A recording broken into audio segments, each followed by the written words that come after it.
This is Lacey Rice with KYSports.tv talking to Georgetown College head coach Bill Cronin, legendary coach for the Tigers, who is entering his 21st season at the college.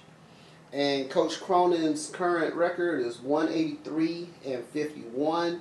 He's the all-time winningest coach at Georgetown. He's won a couple of national championships, had a couple of runner-ups, and he's been NAIA Coach of the Year a couple of times.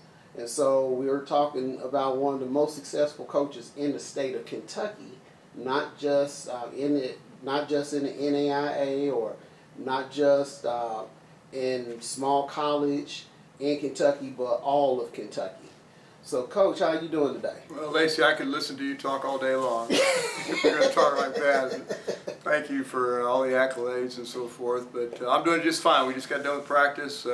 Great day of practice. Got a great group of guys to work with, and looking forward to the season coming up here in the next week. Okay. You've had some great teams at Georgetown.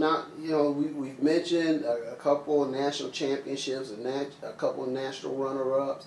But you've had, a lot of other seasons that were highly successful record-wise. We know that, I think it's probably safe for us to assume that your goal every year is national championship. Well, that's what we like to think anyway. And it's been fun. I was very fortunate early in my career as a head coach. I was able to accomplish some things, and that sets a bar really high. And so each year you're trying to match those things, and year after year, just one personality may change in that team, but it changes the team. So it's always a challenge. It's important when you set goals, and we set those goals, and national championships always one of those things on our mind. Okay. Well, Coach, people have been talking over the last few years about these super conferences on the NCAA level. I guess too many of them aren't familiar with a super conference called the Mid-South Conference in the NAIA. You have, 20 teams in that conference? Well, that's pretty accurate. We just added a number of schools from down the lower states, southern states, and it's awesome. We are going to travel to Alabama this year. We're going to be in Florida next year, and it's allowing us to spread our wings a little bit, getting some different venues. We're going to practice next week at the Crampton Bowl, which is an awesome facility to be in, and so we are traveling a little bit. It's a great opportunity for these kids to get out and see the country. Okay. Now, as far as the competition in the Mid-South, you've been primarily the dominant program, we would say, in the Mid-South. But what are some of the other, some of your main competitors in that? Well, thank you for saying that. I think there's a number of schools that have really risen to the top and are very, very competitive year in and year out. Here in the state of Kentucky, we're very, very fortunate to have a number of really solid high school football players that can play at this level and be very, very competitive, and so it gives them an opportunity to play this game and to improve and reach new experiences. Of course, Lindsey Wilson is very competitive here in the state of Kentucky, and Cumberland, Kentucky, Campbellsville, Kentucky. All these schools have been playing football now for a number of years, and have really risen to the top quite quickly, to be honest with you, in comparison to how many years Georgetown's been playing. Right now we're have schools from Tennessee and West Virginia and all the way down to Georgia and Florida. So we're covering quite a region right now with our football play. I think it's an awesome opportunity for young men to come play.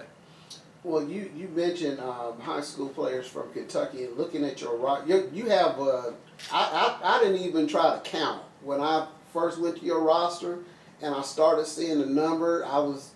I had it as a goal to start counting, but I just kind of gave up because you just have so many people on your roster.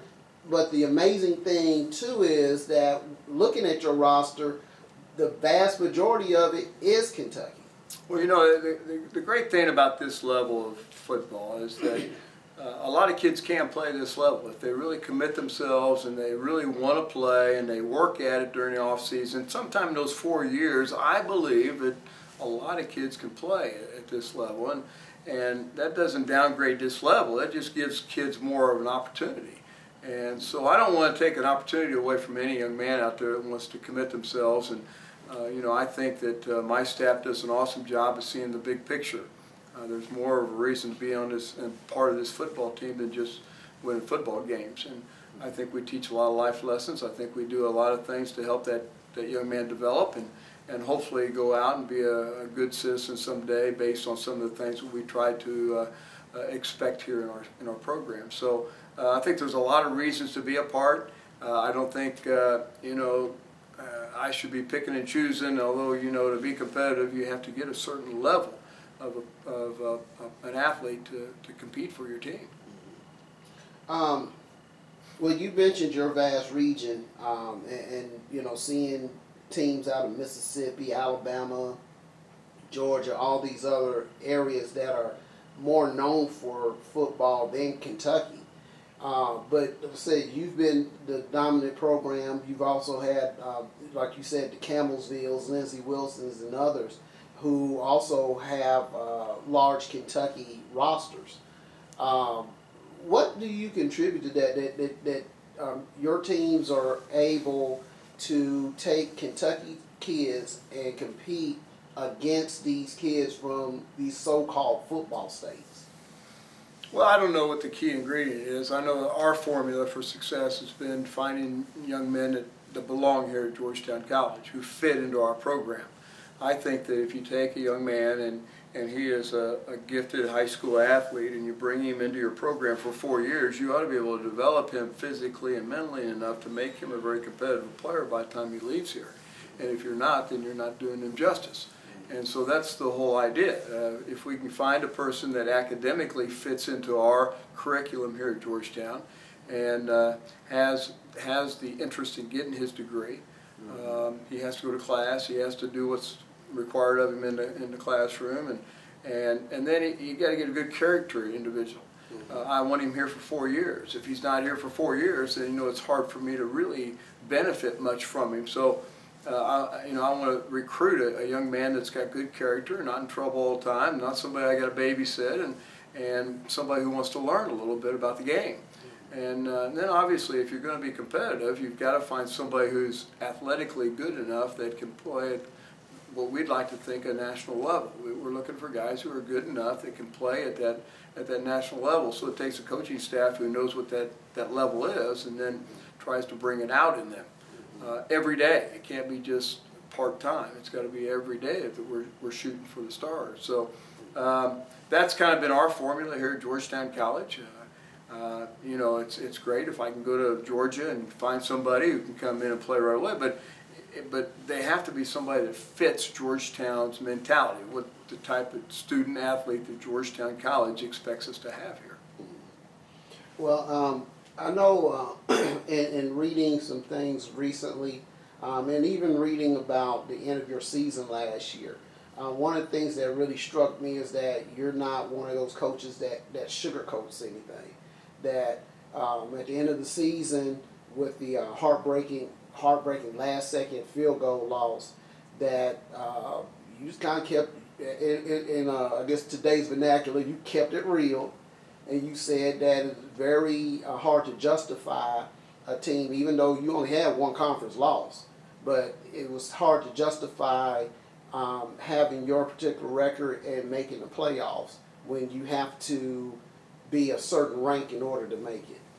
Well, let's just say I've been doing this a long time, and I understand the politics of it. I understand the ratings of it. When you lose late in the season, it really affects you quite a bit.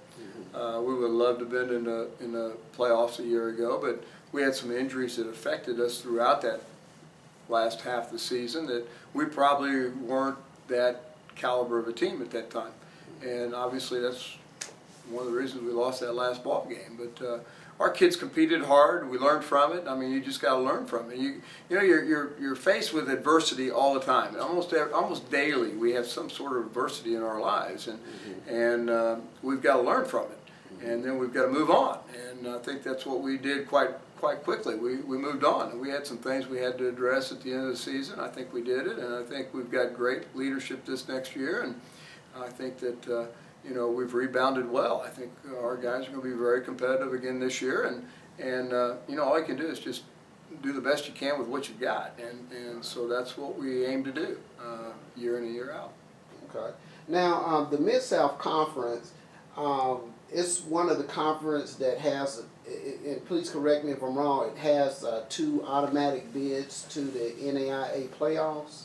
They do. We have enough schools in our conference that we are allowed, actually 3 this next year, because we're going to have 3 divisions. So we'll have 1 team from each division, as long as they're in the top 20, they'll have an opportunity to compete in the playoffs.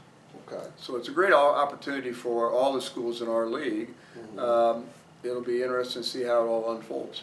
Okay, 3 divisions. I don't think I've ever heard that before in collegiate sports. So that will definitely be interesting. Well, I think somebody said that we might have the largest football conference there is out there, which I don't doubt, and you know, that is interesting. Wow. So is that going to be broken down into East, West, or is it going to be broken down just, you know, different teams will be in the 3 and it'll be named something else besides a region name? Yeah, we have 3 divisions, and they all have a name, and we will, it's pretty much a regional thing, and we're trying to get the schools most located in that one region to be the division. So I think you'll hear a lot about the Mid-South Conference this next year. Okay. Well, I know that should save on a lot of travel then for those things. Well, it does, but then again, it's going to extend our travel a little bit because we're going to have crossover games in each of those divisional teams. So, for instance, one of those teams down in Florida will come up here and compete, and then we'll have to go visit one of the teams in that division as well. So, you know, it's going to be interesting to see how it works out and what it does to cost, because we're all small schools. But I think everybody's pretty excited about seeing how this unfolds, and we're excited to compete with some new teams. It'll be a lot of fun. Okay, okay.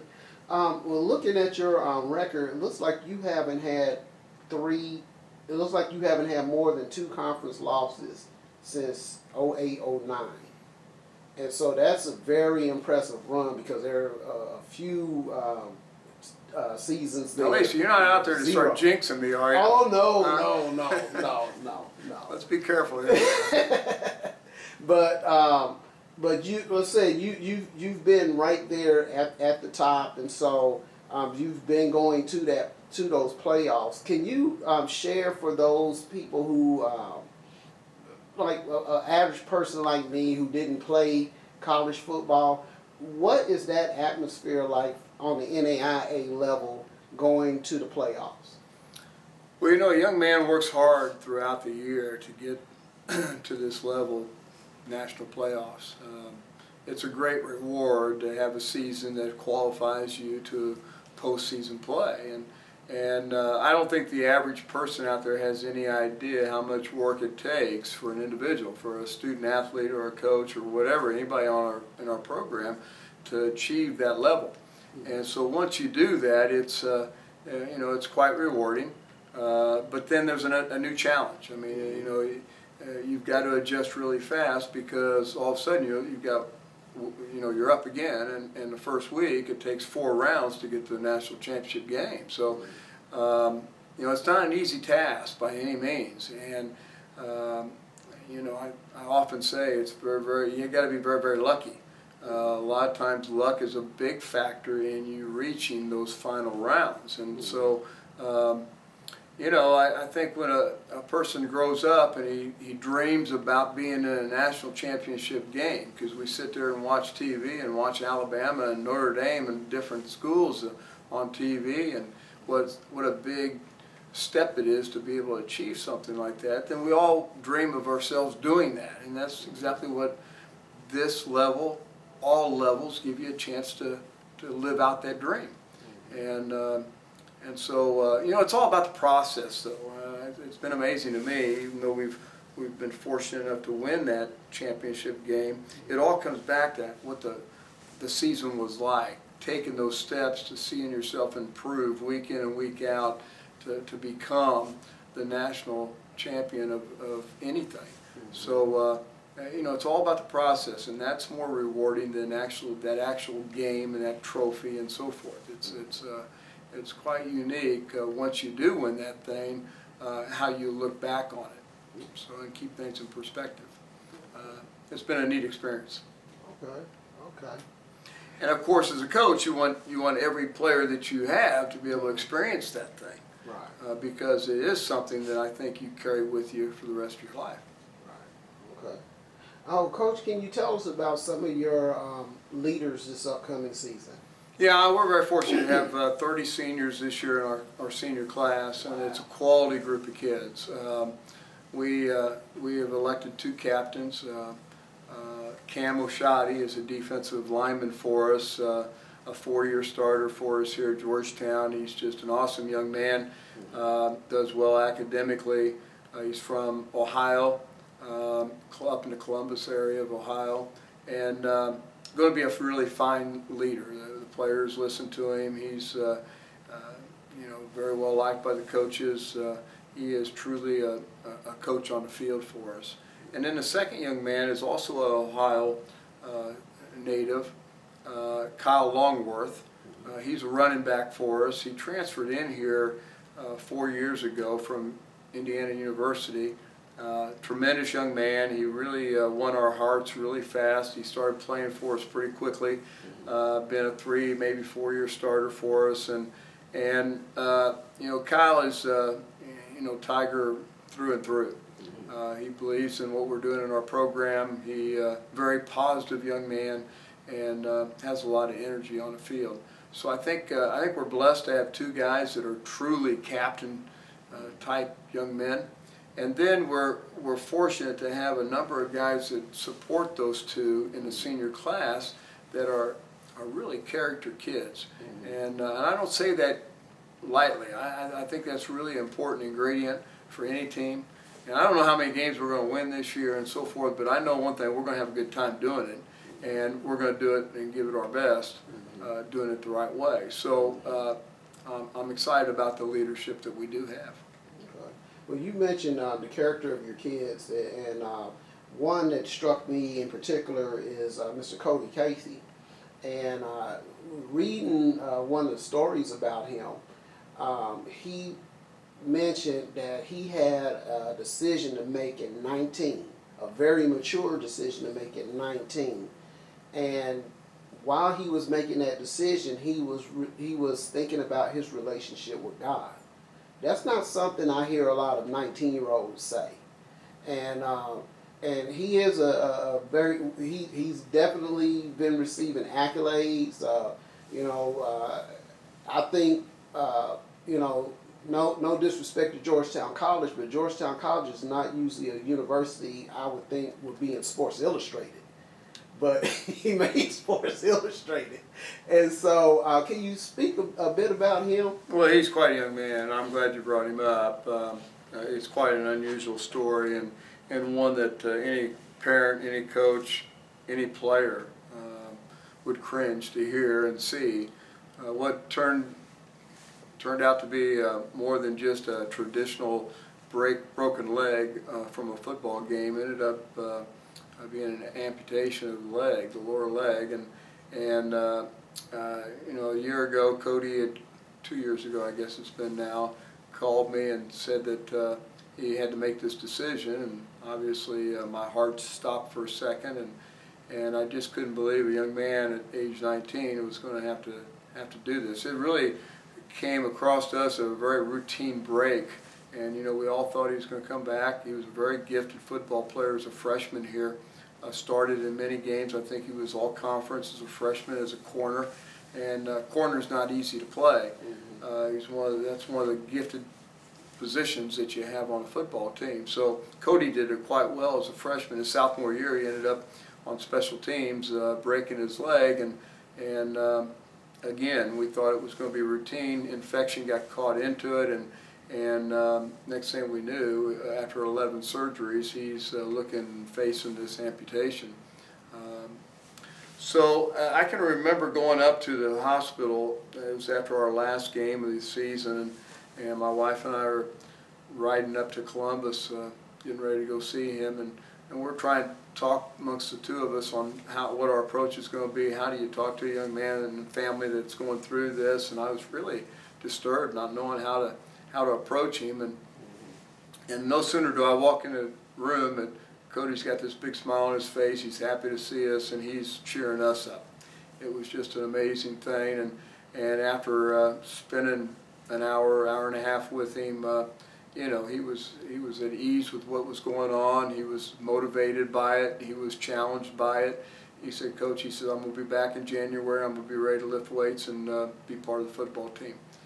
Of course, at that time, I thought he meant that you were going to be a student coach or something for me, and I was all for it. But deep in the back of my mind, I knew he was going to come back and try again. And he did just that. In January, he came back. He could barely walk. You know, he was still trying to learn the prosthesis and how it worked and how it fit. And next thing I knew, he's in that weight room, jumping, squatting, doing things that everybody else was doing. You'd see him fall on the ground. He'd pop right back up before anybody could help him up. And it truly inspired everybody that he came across. And I think he's just a super young man. I think his spiritual aspect of this is what carried him through. I think now he has quite the platform to speak of his beliefs and his values, and they're very, very healthy. He's quite a unique young man, and very special in many ways. All right. Well, thank you very much, Coach, because I would say that he definitely struck me in a way that few young athletes have. And I myself been coaching other sports for a number of years, but that was very motivating to me over some things I'm going through myself. So, Sure. You know, made me look at things a bit differently as well. Well, Coach, as we get ready to wrap this up, can you give us in a synopsis what your total outlook is for this season? Well, I'm excited for the season to start. Again, we start next week, so we're in the thick of things now.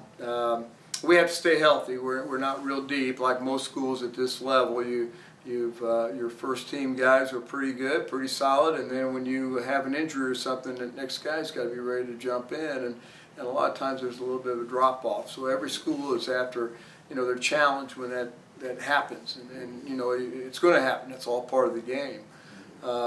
But I'm excited about our defense. Our defense has always been a strong part of what we do here at Georgetown College, and Coach Housekeeper does an awesome job of putting these guys together and teaching them from week to week, the important roles that they have to play to stop an opponent. I think we have a real solid group of guys in the defensive front. We're going to be a little bit young in the secondary, but I think we have some pretty talented kids back there that'll help us compete to a pretty good level.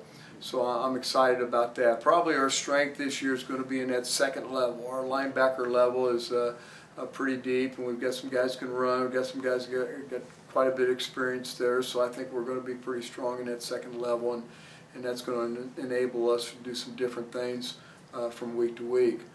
Offensively, we're breaking in a quarterback. That was our problem a year ago. We had to fall back on a couple young quarterbacks a year ago who really weren't ready to be in the lineup at that time, and so we struggled down the stretch last year at the end of the season.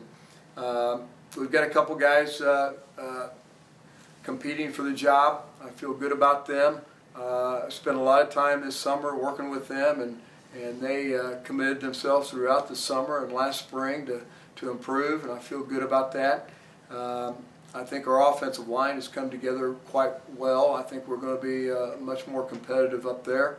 I think we've got a really special group of receivers, both on the inside as well as on the outside. I think we are going to be very competitive there. We have some depth there.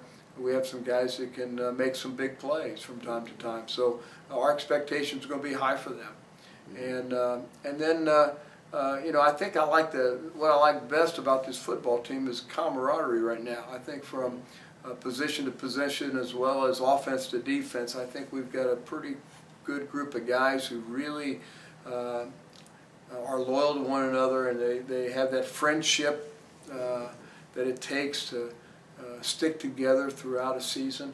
I feel good about the work ethic that I've seen during camp and the energy level. I think we just got a good sense of energy out there in practice from day to day, and that's the thing that allows you to improve from week to week. So those are good signs, and I think some good qualities that we have to work with. I think it'll be fun. Okay. Well, Coach, as we end this interview, we definitely want to thank you for taking the time out to be with us. And we want to give you this opportunity to give a shout out to those who have been an influence in your life and others who can help contribute to your success. Well, I appreciate that. I want to thank Georgetown College. They've given me this opportunity to be their head football coach, and it's been awesome. I've been here now for 21 years as a head football coach, but I've also got 10 years as an assistant coach here, so over 30 years of Georgetown College, and the people are tremendous. The community is awesome, and you know, the administration really wants to see us all be successful.